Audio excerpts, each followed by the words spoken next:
ਸਰਕਾਰੀ ਆਯੁਰਵੈਦਿਕ ਹਸਪਤਾਲ ਦੀ ਹਾਲਤ ਬਣੀ ਤਰਸਯੋਗ। ਡਾਕਟਰਾਂ ਦੀ ਗਿਣਤੀ ਜ਼ਿਆਦਾ, ਮਰੀਜ਼ ਆਉਂਦੇ ਨੇ ਘੱਟ। ਜੀ ਹਾਂ, ਇਸ ਦੇ ਲਈ ਸਰਕਾਰੀ ਆਯੁਰਵੈਦਿਕ ਹਸਪਤਾਲ ਦੀ MS ਡਾਕਟਰ ਮੰਜੂ ਸੈਣੀ ਨੇ ਦੱਸਿਆ ਕਿ ਹਸਪਤਾਲ ਵਿੱਚ ਸੁਧਾਰ ਲਈ ਰਿਪੋਰਟ ਤਿਆਰ ਕਰਕੇ ਭੇਜ ਦਿੱਤੀ ਗਈ ਹੈ। ਦੱਸਣਾ ਬੰਦ ਹੈ ਕਿ ਪਟਿਆਲਾ ਦੇ ਸਰਕਾਰੀ ਆਯੁਰਵੈਦਿਕ ਹਸਪਤਾਲ ਦੀ ਹਾਲਤ ਤਰਸਯੋਗ ਹੋ ਗਈ ਹੈ। ਇਹ ਹਸਪਤਾਲ 1952 ਵਿੱਚ ਬਣਾਇਆ ਗਿਆ ਸੀ। ਕੋਈ ਸਮਾਂ ਸੀ ਜਦੋਂ ਇਸ ਹਸਪਤਾਲ ਵਿੱਚ ਮਰੀਜ਼ਾਂ ਲਈ ਲੰਬੀਆਂ ਕਤਾਰਾਂ 'ਚ ਖੜੇ ਹੋ ਕੇ ਇਲਾਜ ਦੀ ਉਡੀਕ ਕਰਦੇ ਸਨ। ਪਰ ਅੱਜ ਹਸਪਤਾਲ ਦੀ ਅਸਲ ਹਾਲਤ ਦਾ ਜਾਇਜ਼ਾ ਲਿਆ ਗਿਆ ਤਾਂ ਡਾਕਟਰਾਂ ਦੀ ਗਿਣਤੀ ਜ਼ਿਆਦਾ ਹੈ ਤੇ ਮਰੀਜ਼ ਨਾ ਮਾਤਰ ਹੀ ਦਿਖਾਈ ਦਿੱਤੇ। ਇਸ ਦੇ ਨਾਲ ਹੀ ਡਾਕਟਰ ਮੰਜੂ ਸੈਣੀ ਨੇ ਲੋਕਾਂ ਨੂੰ ਅਪੀਲ ਕੀਤੀ ਹੈ, ਹਸਪਤਾਲ ਆ ਕੇ ਆਯੁਰਵੈਦਿਕ ਦਵਾਈਆਂ ਅਤੇ ਪੰਚਕਰਮਾ ਇਲਾਜ ਦੇ लाभ प्राप्त करो। रेक्टल डिजीज़ क्षार सूत्र से बहुत अच्छे से ट्रीट की जाती है। हमारी आई की OPD है अलग से, आई के प्रोसीजर्स वहाँ पे अलग से होते हैं, ENT की अलग से है, ईयर के प्रोसीजर्स अलग से होते हैं। फिर हमारी बाल रोग की है OPD, पीडियाट्रिक्स में हमारे बच्चों का बहुत सारे जैसे ऑटिज़म है और स्वर्ण प्राशन के इम्यूनिटी बूस्टर स्वर्ण प्राशन कैंप्स लगते हैं, वो बहुत सारे पेशेंट्स आते हैं हमारे। और साथ ही हमारी पंचकर्मा की OPD है, जहाँ पर हमारे पंचकर्मा के प्रोसीजर्स जो बहुत ही कम रेट्स में, शायद ही कहीं पे इतने कम रेट्स में होते हों, 5 रुपये की पर्ची फ़ीस और 30 या 35 रुपये में, और हर उसके अकॉर्डिंग मिनिमल रेट्स के ऊपर वो मिलते हैं, अवेलेबल हैं पेशेंट्स के लिए। और उसमें भी सीनियर सिटीज़न्स को और पंजाब गवर्नमेंट के एम्प्लॉयज़ के लिए वो फ्री हैं बिल्कुल। सीनियर सिटीज़न्स की ना पर्ची फ़ीस है ना प्रोसीजर फ़ीस है, वो सारे यहाँ पे इस हॉस्पिटल में जो है वो इजीली अवेलेबल है पेशेंट्स को।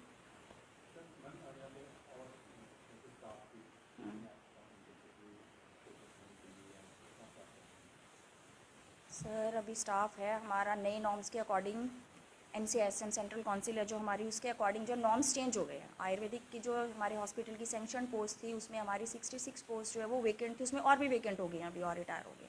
ये मैं अकेले आपको हॉस्पिटल का डाटा बता रही हूँ, लेकिन अब NCSM के अकॉर्डिंग बहुत सारी पोस्ट, नई पोस्ट जो है वो जनरेट करनी होंगी।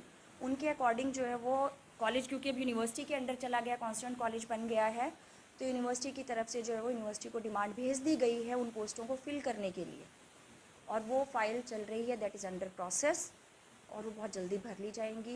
जो हमें बहुत ज़रूरी पोस्टें थी वो यूनिवर्सिटी के द्वारा जो है वो आउटसोर्स से हमारे यहाँ पे भर दी गई।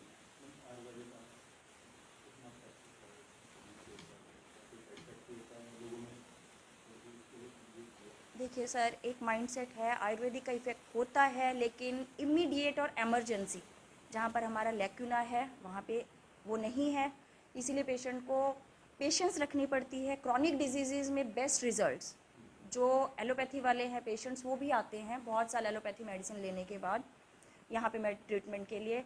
बट अगर थोड़ा सा माइंडसेट लोगों का चेंज हो जाए कि हम शुरू से ही आयुर्वेद के ऊपर आएँ और अपने खान पान को थोड़ा ध्यान रखें, तो शायद जो आयुर्वेद का मेन हिस्सा भी है, लाइफस्टाइल चेंज करें, तो जो सबसे ज़्यादा लाइफस्टाइल डिसऑर्डर्स है वो ही ना हो।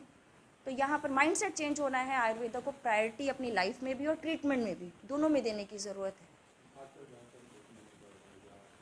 ये सारे सर लाइफस्टाइल डिसऑर्डर्स हैं, हमारी लाइफस्टाइल, खाना पीना, रहना सहना सबका चेंज हो गया है।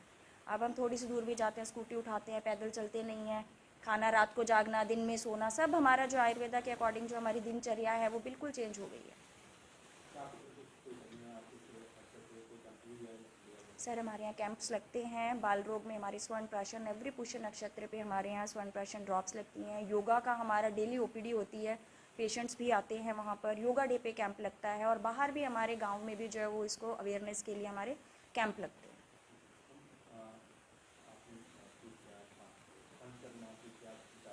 सर वो एवरी प्रोसीजर के अलग से हैं, बट फॉर एग्जांपल मैंने आपको अभ्यंग और स्वेदन का ही बता दिया है।